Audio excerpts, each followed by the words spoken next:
I wake up between 4:30 and 5 a.m. And I will offer a prayer of gratitude and make wishes for everyone to be happy and healthy and joyful and grateful.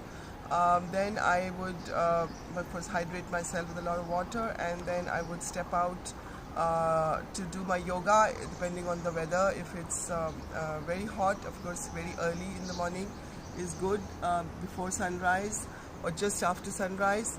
And if it's winters, then I'll do my yoga practice indoors, and then I would step out when the sun is out, maybe about 8 o'clock, and then I would do my cycling and my other fitness in the open air. I love to work out in open air. That's always my preference, as against a closed gym, because I think inside the gym you breathe so many people's breath, which is not so healthy. And if you're in Mother Nature where there are lots of trees and plants, the pollution levels of Delhi can be much lesser. So it's still better than a gym, and I do that. I even use these open air gyms in the parks, or I do free weights with my own body. I do my continue with my yoga practice as well outside if I want to do more Surya Namaskar. And then I love to run around with small children who I find in the park. So I take some food for them, and they wait for me, and I love to play around. Of course, that's during the vacation or smaller children who are not going to school as yet. And then I'm done with my fitness, and having spent time with myself in introspection, meditation.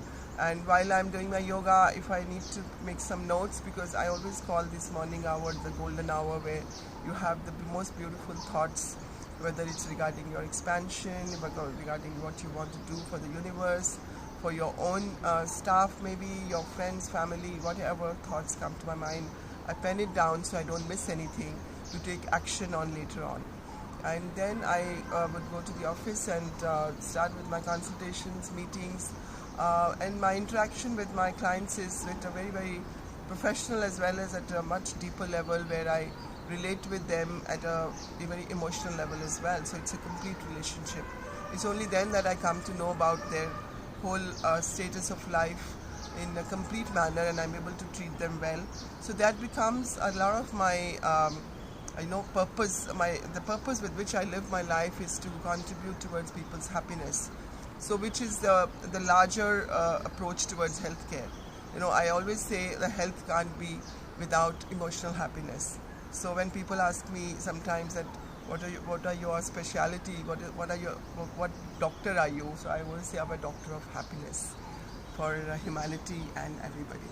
And so I feel very fulfilled in coming to, if you talking about how I live my life as per the 7 pillars of healthcare, which I shared through my videos. I definitely practice what I share in order to advise people. So there's no other way I would be, and I feel purpose and fulfillment in every action that I take, whether it's in my work with my clients or my staff who lives under my care, and I have a very close relationship with them, knowing about their families, about their own personal advancement in their growth in their career, and I guide them in case they need to educate more. I always encourage them to do more and more courses in terms of enhancing their skills, which they can use at work as well as wherever they go, anywhere they can advance their life with that. So that is the sentiment by which I do my work. My workplace is really like a home. So people who come there, they really feel that it's like a home come clinic, but which actually it's not. But that's the kind of feeling we want to give to our people. And so so I feel like that as well. Even though I work every single day, when I'm in Delhi, and then 4 to 6 weeks I work, and then when I'm full till here, I can't absorb anymore. I need a break. Then I just go out in nature, which is my most favorite pastime. I travel to some natural places. God always guides me and takes me somewhere and creates an opportunity for me to be there, by myself. But they're always friends wherever I go, and so it becomes like it meets both my needs, to be alone as well as with people. And thereafter, in the evening, sometimes if I have spare time, I would love to even go for a walk or I would involve myself in some creative activity. And now through the day I also like to cook. I like to cook, or sometimes I can paint a little bit, which I love to do. I take a little short break between my appointments and I would paint something and maybe write something, poetry or anything that I feel like writing, maybe my blogs.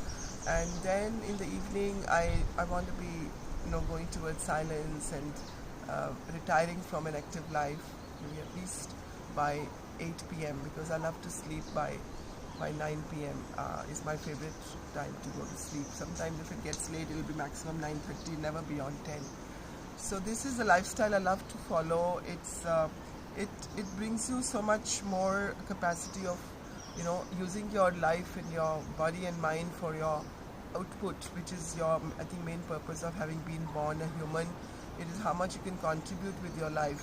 So it gives me good health, because every morning when I wake up fresh and like a new person, like reborn, having followed this kind of lifestyle. And I've already shared what I eat to nourish myself, to be able to have maximum output from my life and from my mind and body.